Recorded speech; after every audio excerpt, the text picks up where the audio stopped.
What's up YouTube, JamieTheKid00 here, coming to you guys with a late night regional report. This is like, it's almost midnight.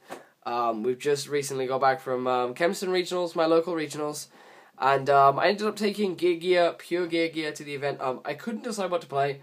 I was testing mermails and all sorts of other things. I really couldn't decide what to play, and I just heard from people that Geargia and Bujin were the two best decks in the moment, and I don't have Bujin anymore because I've sold it.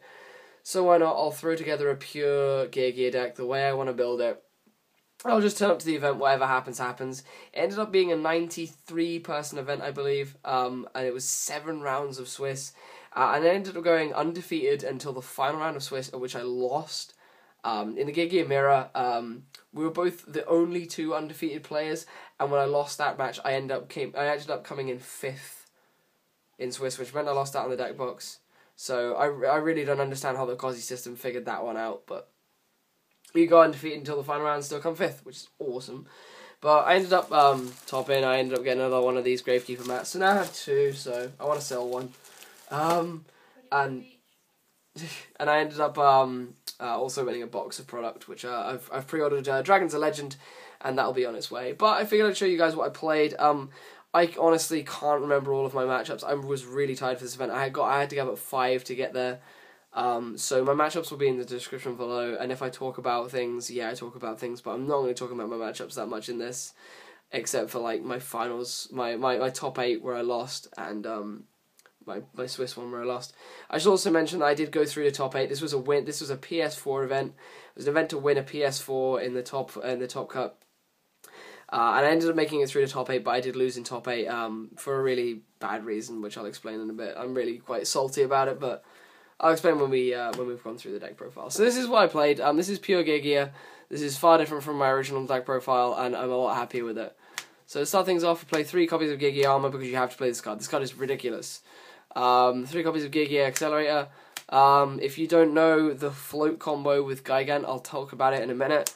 But you have to play the triple accelerator. I was stupid for not doing it. I didn't know how pure Geargia really worked, so the last deck profile was a really bad deck profile.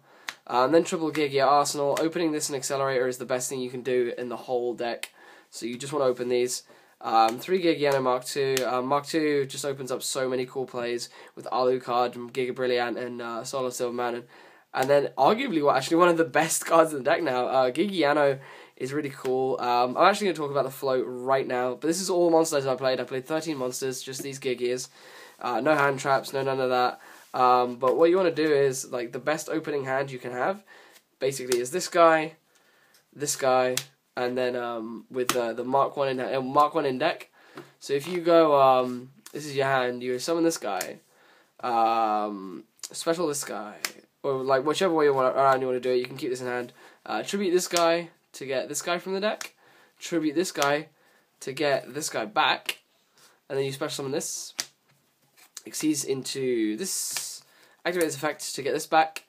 So now if this card dies or is removed from the field, it will get this back. So say this dies and goes to grave, it will get this back. You can then tribute this to get this, and then you special summon this back out your hand, make another one, and so on and so forth. Like, they float, you make them for free.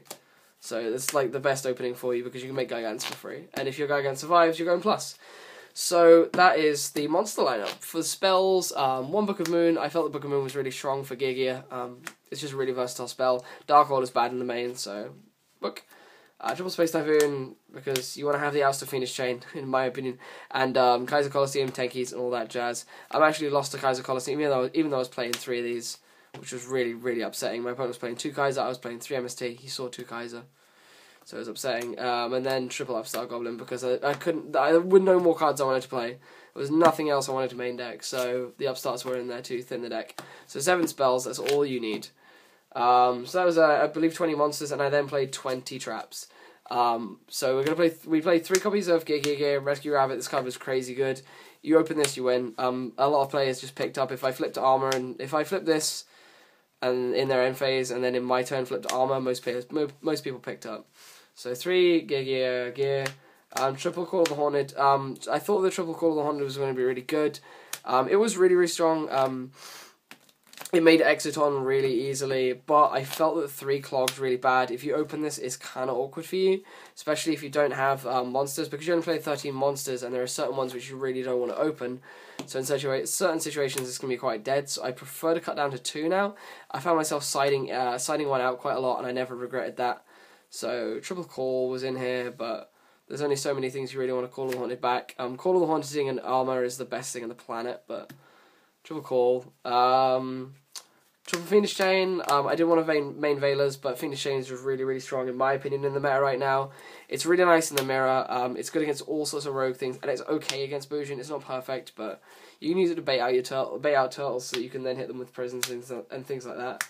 So Triple Chain, Double Prison, because I felt like Prison was just a really, really strong trap going into this for the Mermail matchup and Dragon matchup and things like that. Double Mirror, because Mirror is just you've got to get stupid advantage off of this card, and I did all through the event. I then played 1 7 tools and 1 trap stun. I really wanted to play double 7 tools, but I ended up accidentally leaving my Ultra 7 tools back in Cardiff. I prepared a binder to bring back, which was going to contain loads of cool stuff for this event that I was going to use for this event. And it had my 7 tools in it, and my friend was meant to loan me another 7 tools, but he forgot it, so I ended up having to play a trap stun because it was all that was in my binder, and it actually won me a game. I only drew 7 tools once and drew trap stun once. I drew 7 tools twice actually. I used this on warning twice, which is crazy good. But I wish this had been another 7 tools really, because sometimes you have to play around things that you wouldn't have had to play around if it was 7 tools. And then continuing on with my one-offs, I played 1 Needle Sealing. Needle Stealing was a card I never actually resolved. I saw it in my opening hand once against Bujin and once against Prophecy. So twice against Prophecy in both of my Prophecy matchups.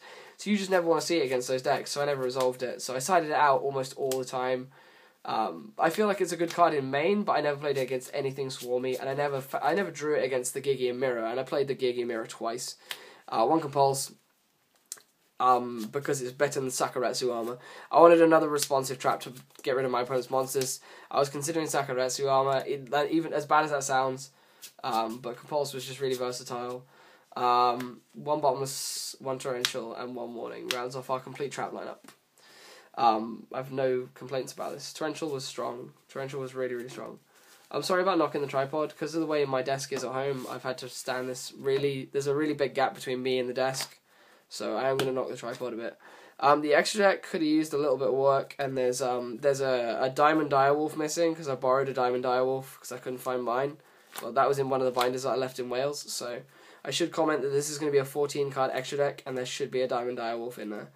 So to start the extra deck off, I played 3 copies of Geargia and I. You cannot... Like, you wish you could play like 6 of this. You go through this so damn quickly. There was one turn when I went through this 3 times. By getting it, I had an accelerator in hand. I had Gaiano engraved. One of them got bottomless, so I got the Gaiano, made an accelerator play again. Made another one of these. Searched accelerator, swung. It got prisoned or mirror force, I can't remember. So it died. Got me the Gaiano. You just died. I just died my way through 2 of these, and then died my way into the 3rd. So you need to have 3 of these. Like, they float so quickly. You float through them so quickly. They're self-replacing. It's great. 1 Digesto Emerald. Digesto Emerald is in here as like a 4th Gigant. It basically recharges these when you use them. When you've used them all up. So Digesto Emerald is so strong in this deck. You have to play it, in my opinion. I never actually summoned this because I either won through floating these or lost really quickly. So I still need to practice a lot with this deck. Like, it's something that I'm really new to. So Emerald, 1 number 101, because 101 is strong. Exoton Knight, I kind of wish I had 2nd. There were a lot of situations in which I wanted to have the 2nd. But sadly, the 2nd one I was going to buy off of Lisa the Raichu, she sold. So I'm now back at 1. But fuck you, bitch. It happens. 1 Heartland Draco. I wanted to play this to steal games, but I never actually summoned it. There were so many situations in which I was like, maybe I can make it. But it was a little bit win more in a lot of situations. So maybe I'd cut a Heartland Drago for something a little bit more solid. But it was in there. It was, in my opinion, a 2K Cowboy against decks where I've seen a lot of the battle traps go. So it was so. Dweller. This was for the Dragon, Dark World, and Mermail matchups. never had to make it. Never played against Mermail. I played against one Dark World, and I never had an opportunity to make Dweller in those in that matchup, and I never played against Dragons as well. So Dweller was pretty dead. One Black Ship of Corn. This card was good against Bujin. That card put in work against Bujin. It's just a really, really strong beater. Sorry, not beater. Sorry, a really, really strong destruction effect, because it can bait out turtles, which they don't often send to grave anyway, and it can get around Hare, because it doesn't destroy it and it sends to grave instead. So it's pretty cool. I then played one Cowboy as my last rank 4. Of course, there's the Direwolf as well. But Cowboy was in there just for the 800 burn. I did make a cool play where I killed a Susanoo with him by doing it in attack, but to win that game I needed a second Cowboy, which I sadly didn't have. But that's all the 4s I play. And then for the 3s, I played one number 20 Giga Brilliant, because Giga Brilliant can make this guy 2/6.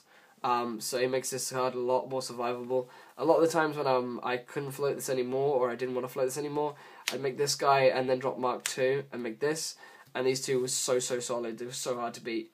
So Giga Brilliant, Ghost Trick Alucard. This was MVP rank 3. This was the best rank 3 in my opinion. I definitely consider a second. I almost only ever needed the 1. But it was so good at baiting out back row, so you could then go on to make your plays. So Alucard was great. One Zen Mains, I never made this, and one Soul of Silver Mountain. This card was almost as good as Alucard. This card set up so many good plays. It's unreal. Soul of Silver Mountain is such a good card. So that's the extra deck. Of course, 14 cards plus the Diamond Direwolf. Direwolf is just so good. You have to play it. Because you float through your Gigants, and then sometimes you have to Direwolf something that's really keeping you down. For the side, double Veiler. I didn't want to play 3, but I suppose maybe I should have played 3. There were no match. This was the only good matchups I put this in against were Prophecy and the Mirror. I played 2 Prophecy and 2 Mirror, so it was kind of good in those matchups. I set a triple maxi for the Mirror and the OTK variant. I put this in against every Mirror because at least I was going to be able to get a 1-for-1 when they accelerated, and if they wanted to make a bigger play, they'd have to give me pluses. So I always put the maxis in against the any Karakuri variant. I didn't play against anything else this card would be good against though. So triple maxi was kind of a bit redundant. For the spells, I only played those as monsters. I wanted to play Fossil Diner, but at the end of the day, when I was testing Fossil Diner, it was kind of a win more or it was unnecessary. So I just played the hand traps. I then played one Dark Hole, one Mind Control, and one Dimensional Fissure. These 2 was exclusively for the Mirror, and anything I wanted to kill. If I was going second against Bujin, this went in, just because I wanted to have the ability to try to shift the Yamato away if they had Kaiser Colosseum. Same mentality was there for this Mind Control. Mind Control went in all forms of the Mirror and in against the Bujin matchup, because it meant I could take the Yamato away under Kaiser. And then for the traps, 1 Macrocosmos, 1 Soul Drain, double Light Mirror, and then triple Dust Tornado. One of the main things I changed about the deck is these Dust Tornadoes should have been Twisters, but I was bad and I didn't pick up the Twisters. But at the end of the day, we're gonna round this off at this point, I guess. I'm pretty happy with how the day went. I lost a lot of game 1s, but it was probably a combination of lack of sleep and the fact that I had no idea what I was doing with this deck when I was going into the event. I literally learned this as I went along. I was like, oh, I kind of know how to play the Geargia OTK deck, so why not? We'll just kind of ad-lib this. We'll just go and see what happens with it. But yeah, it's a really powerful deck. This is definitely currently my favorite deck for the format. I'm going to be testing Mermail soon, I think. I'm going to try it again. I did test Mermail for this event, but it didn't test out very well. So, I don't know where we're going to go from here. But, yeah, at the end of the day, I hope you've enjoyed this video. I hope it's been a bit more informative than my last Geargia Karakuri deck. Sorry, my last Geargia deck profile. It wasn't very good. The final of the statements is I really like this compared to Geargia Karakuri. It plays a lot differently. It has a really nice control element. The mirror matches, in my opinion, are a lot different. They're a lot more fun because you're not always thinking, oh no, he's headed to the Birdman, he's going to win now. You don't always fear that, so it's a nice change to not fear that. and I'm just really happy with how the deck has turned out. I'm really happy to go 6-1, losing to a player top forward in the end, losing to the eventual second place. So like I have no hard feelings. I played horrendously in the match, so I deserve the loss. But the only other thing I wanted to talk about was my loss against Bujin. I'm in a situation where I have a set. He's ending his turn with 2 Bujin Carnations in hand, which are both live. A Susanoo on the field. I have Call of the Haunted, armor and 2 accelerators. Armor and 1 accelerator in hand. I go into my turn. I draw. I end phase. Get another armor from grave with the Call of the Haunted.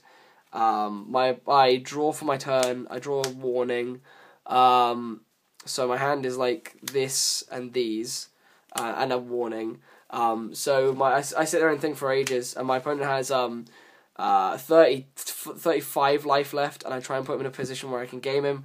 So he has the Susanoo, no other cards in hand. He's set 1 Bujin Carnation, because I know 2 cards in hand were Bujin Carnation, both of them, because he touched them off of what's his name, Mikazuchi. So I ended up going, right, I can go ham here. I can go this guy, special this. Exceeds these 2 into Gaga Cowboy. Activate this guy's effect, swing over his Susanoo, and then swing with these 2, putting him down to 800, and I couldn't win because I didn't have a second Cowboy. And I then turned these guys into Direwolf. Of course, the Direwolf is borrowed.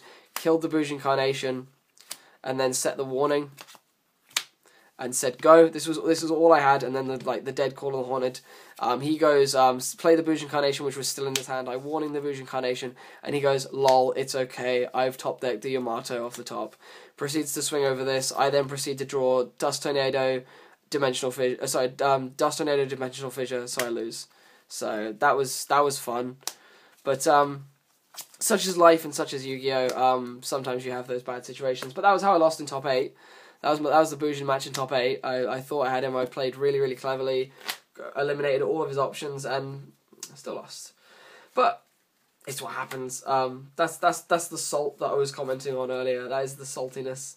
But otherwise, I'm pretty happy. I ended up and I'm really happy with this mat. A lot of people really don't like it. A lot of people think it's ugly. But this is the mat from the 2012 Euros, which I really wanted to attend because it was rabbit format. So I finally picked this up, even though I couldn't have actually gone to win one myself. It's from my favourite format, so it's pretty cool. It's something that I was playing on today that I picked up. But yeah, guys, that's about everything I wanted to talk about, really. I hope you've enjoyed this. Matchups will be in the description below. It's a pretty diverse set, and I have video recordings of the top 4 and top the top 4 and the finals matches, which I will be uploading periodically. And there is a bit more to come from other events as well. But yeah, otherwise, that's about everything I want to talk about. Hope you've enjoyed. I'll see you guys soon with some more Yu-Gi-Oh! Related content. This has been Jamie the Kid 00. Peace out. Bye.